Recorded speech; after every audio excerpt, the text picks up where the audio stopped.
नमस्कार, मैं हूं आपके साथ निधि और आप देख रहे हैं व्यास मीडिया। आइए रुक करते हैं आज की खबरों की ओर।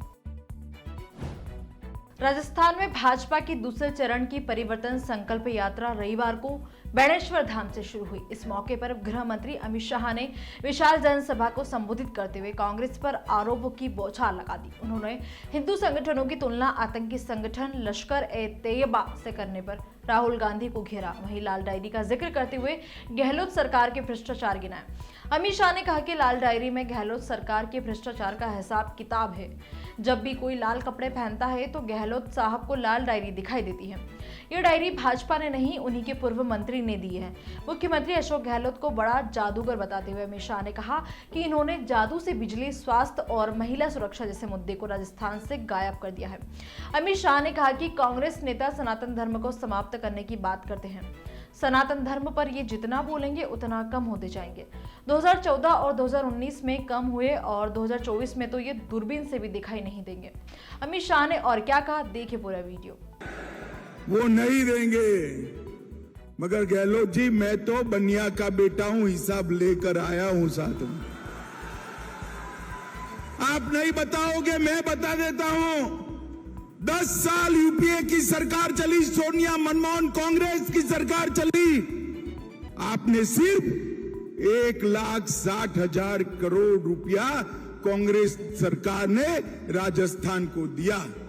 कितना दिया भाई, बोलो तो जरा। 1,60,000, मेरे साथ बोलो, याद रहना चाहिए कितना। और नरेंद्र मोदी जी ने उनके 10 साल के 1,60,000 के सामने 9 साल में 8,71,000 करोड़ रुपया राजस्थान की जनता को दिया है। ये बात आपने राजस्थान की जनता को इसका हिसाब दीजिए। आपकी केंद्र में सरकार थी कांग्रेस पार्टी की, क्यों अन्याय किया राजस्थान को। इसके अलावा 57,000 करोड़ रुपया हमने रेलवे के लिए दिया, 43,000 करोड़ रुपया रोड के लिए दिया, 6,000 करोड़ रुपया कोटा में नए एयरपोर्ट के लिए दिया। उड़ान के तहत बीकानेर, जैसलमेर, किशनगढ़ हवाई अड्डा बनाया, 23 नए मेडिकल कॉलेज बनाए, बीकानेर में 1,000 मेगावाट का सौर पार्क बनाया, जैसलमेर में 800 मेगावाट का सौर पार्क बनाया। और मित्रों, यहां मेरे आदिवासी भाई बहन बैठे हैं, मैं आपको बताना चाहता हूं कि हमने राजस्थान के हर किसान को, 80 लाख किसानों को 16,000 करोड़ रुपया सीधा उनके बैंक अकाउंट में डालने का काम नरेंद्र मोदी जी ने किया। हमारे गजेंद्र जी बैठे हैं, 1,10,00,000 घरों में कनेक्शन जाने वाला है। इसमें से 43 लाख घरों में नल से जल का कनेक्शन समाप्त कर दिया है। बाकी जो रह गए हैं उनको भी ये अशोक गहलोत सरकार अंदर घपले घोटाले कर रही। पैसा मोदी जी भेज रहे हैं, वो खा जा रही। मगर जैसे ही सरकार बदलेगी, भाजपा सरकार आप बनाओगे, बाकी सारे कनेक्शन भी हम तुरंत ही समाप्त कर देंगे। लगभग 1.25 लाख लाभार्थियों को 5 लाख तक का पूरा स्वास्थ्य का खर्चा भारतीय जनता पार्टी की मोदी सरकार दे रही है। 86 लाख गरीबों के घर में शौचालय बनाने का काम हमारे नेता नरेंद्र मोदी जी ने किया है। 1 करोड़ कार्ड और 4.25 करोड़ लोगों को प्रति माह, प्रति व्यक्ति 5 किलो अनाज फ्री ऑफ कॉस्ट मिल रहा है। भाई वागड़ वालों, बताओ, दोनों कोरोना के टीके लगे हैं या नहीं लगे हैं? अरे जोर से बोलो, लगे हैं या नहीं लगे हैं? एक पैसा देना पड़ा है क्या? तो मोदी जी के लिए ताली बजाओ। उन्होंने पूरे राजस्थान को कोरोना से मुक्त करने का काम किया। लगभग 5 लाख बहनों को उज्ज्वला योजना दिया, 18 लाख गरीबों को घर देने का काम किया। गहलोत जी, मैंने तो भारतीय जनता पार्टी के 9 साल का रिपोर्ट कार्ड रख दिया। ये तो कुछ नहीं है, 10% बताया है। मगर आप में हिम्मत है तो जयपुर में सार्वजनिक प्रेस वार्ता कर 5 साल में आपने घपले, घोटाले, भ्रष्टाचार और तुष्टीकरण के अलावे क्या किया, इसका हिसाब राजस्थान की जनता को दीजिए। देना चाहिए या नहीं देना चाहिए? जोर से बोलो, देना चाहिए या नहीं देना चाहिए? ये नहीं देंगे, क्योंकि इन्होंने 5 साल में घपले, घोटाले, भ्रष्टाचार और तुष्टीकरण के अलावे कुछ नहीं किया। माताओं, भाइयों, बहनों, यूपीए की सरकार थी, 10 साल तक चली। 10 साल में 12 लाख करोड़ के घपले, घोटाले, भ्रष्टाचार करे। अब मोदी जी की सरकार 9 साल से चल रही है। आज भ्रष्टाचार छोड़ो, मोदी जी पर हमारे विरोधी भी भ्रष्टाचार का आरोप नहीं लगा सकते हैं, नहीं लगा सकते। मगर अब चुनाव आया है, यूपीए पर 12 लाख करोड़ का ठप्पा लगा है, भ्रष्टाचार लगा है और साथ में मन में अहंकार है कि हमारे बिना देश में काम कौन कर सकता है, राज कौन कर सकता है। उनका यह अहंकार है, घमंड है कि देश में राज केवल और केवल गांधी परिवार कर सकता है।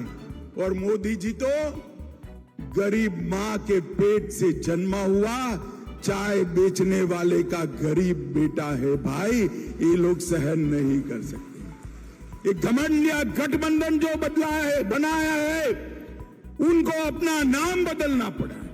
हमारे गुजरात, राजस्थान में जब दिवाला निकलता है ना, तो पीढ़ी का नाम बदल देते हैं। बदलते हैं या नहीं बदलते? भाई जरा जोर से बोलो, बदलते हैं नहीं बदले? इनकी आबरू का दिवाला निकला है। उन्होंने यूपीए से बदलकर इंडी अलायंस नाम रखा है। अबे इंडी अलायंस 2 दिन से मैं देख रहा हूं, 2 दिन से सत्ता आपको चाहिए, मगर किस कीमत पर सत्ता चाहिए? 2 दिन से आप इस देश की संस्कृति का, इस देश के इतिहास का, सनातन धर्म का अपमान कर रहे हैं। इंडी अलायंस के 2 प्रमुख दल, डीएमके और कांग्रेस पार्टी, इनके बड़े नेता, एक वित्त मंत्री का बेटा और एक मुख्यमंत्री का बेटा, वो कह रहे हैं सनातन धर्म को समाप्त कर देना चाहिए। मुझे बताओ भाई, सनातन धर्म को समाप्त करने के लिए आप तैयार हो क्या? अरे जोर से बोलो, तैयार हो क्या? माताएं बहनें भी बोले, तैयार है क्या? इन लोगों ने वोट बैंक की और तुष्टीकरण की राजनीति करने के लिए सनातन धर्म को समाप्त करने की बात की है। हमारी संस्कृति, हमारे इतिहास और सनातन धर्म का अपमान किया है, और ये कोई पहली बार नहीं किया है। ये मनमोहन सिंह जी ने कहा था, मनमोहन सिंह जी ने कहा था, बजट पर पहला अधिकार, बजट पर पहला अधिकार अल्पसंख्यकों का है। हम कहते हैं बजट पर पहला अधिकार गरीबों का, आदिवासियों का, दलितों का और पिछड़ों का। इन्होंने वोट बैंक की लालच में अल्पसंख्यकों का पहला अधिकार सिद्ध कर दिया था। आज ये यूपीए कहती है, कांग्रेस पार्टी के अध्यक्ष कहते हैं, मोदी जी जीतेंगे तो सनातन का राज आएगा। अरे सनातन का राज लोगों के दिल में है, उसको कोई हटा नहीं सकता। और मोदी जी ने कहा है यह देश भारत के संविधान के आधार पर चलेगा, भारत के संविधान के आधार पर चलेगा। माताओं, भाइयों, बहनों, इन्होंने कहा, उनके एक राजकुमार है राहुल बाबा, जानते हो ना राहुल बाबा, जानते हो ना? उन्होंने कहा, ध्यान से सुनिएगा, हिसाब मांगना है राहुल बाबा का। उन्होंने कहा कि जो हिंदू संगठन है ये लश्कर-ए तोयबा से भी खतरनाक है। राहुल बाबा, आप हिंदू संगठनों का लश्कर-ए तोयबा के साथ तुलना करते हो और आपके गृह मंत्री कहते थे हिंदू टेरर चल रहा है। माताओं, भाइयों, बहनों, मुझे बताओ, टेरर के साथ हिंदू का नाम जोड़ना आपको सहमत है? जोर से बोलिए, सहमत है? ये इंडी अलायंस, एक